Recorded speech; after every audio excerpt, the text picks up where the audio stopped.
Hi అండి అందరికీ రోజా మంచి కంటి బ్లాగ్స్కి వెల్కమ్ అండి. సమ్మర్ కూడా రైనీ సీజన్లానే అయిపోయిందండి. వర్షాలు కూడా పడుతున్నాయి, వెదర్ కూడా చేంజ్ అయిపోతుంది.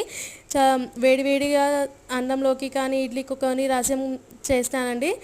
చూడండి, ఒక కుక్కర్ తీసుకోవాలి, దాంట్లో 6 టమాటోస్ కట్ చేసుకొని వేసుకోవాలి, తగిన పచ్చిమిర్చి వేసి వాటర్ వేసి ఉడకబెట్టుకోవాలి. ఉడకబెట్టుకుని ఇట్లా మిక్సీ జార్లోకి తీసేసుకోవాలండి, అది చల్లారిపోతుంది.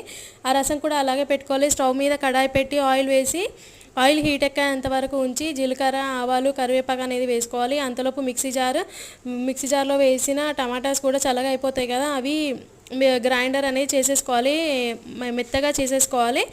ఈ ఆయిల్లో జీలకర్ర ఆవాలు వేసిన తర్వాత కరివేపాకు వేసిన తర్వాత సన్నగా కట్ చేసిన ఆనియన్ వేసుకొని అల్లం వెల్లుల్లి పేస్ట్ పసుపు వేసుకొని వేయించిన తర్వాత మిక్సీ జార్లో పట్టాం కదా, దానికి సరిపడా వాటర్ పోసుకొని మనం పొయ్యి మీద అనేది పోసేసుకోవాలి. దీంట్లో కారం ఉప్పు వేసేసుకోవాలి. కొద్దిగా పెద్ద మంట పెట్టేస్తే మసులుతుంది. పెద్దగా అంటే మీడియం సైజు పెట్టుకొని ఇగోండి మరుగుతుంది కదా, ఈ మరిగే టైంలో టమాటా రసం పౌడర్ అనేది వేసుకోవాలి. పుదీనా కూడా వేసుకోవాలి, ఫ్లేవర్ అనేది బాగా వస్తుంది. ఇది ఇడ్లీకి చాలా టేస్టీగా ఉంటుంది. చిన్నపిల్లలకి అయితే బటన్ ఇడ్లీ చేసి సాంబార్ వేసి ఇవ్వాలి, చాలా ఇష్టంతో కూడా తింటారు. చూడండి, రసం అనేది రెడీ అయిపోయింది. ఒక బౌల్లోకి రసం తీసేసుకోవాలి, దాని మీద కొత్తిమీర తోటి గార్నిష్ చేసుకుంటే చాలా బాగుంటుంది.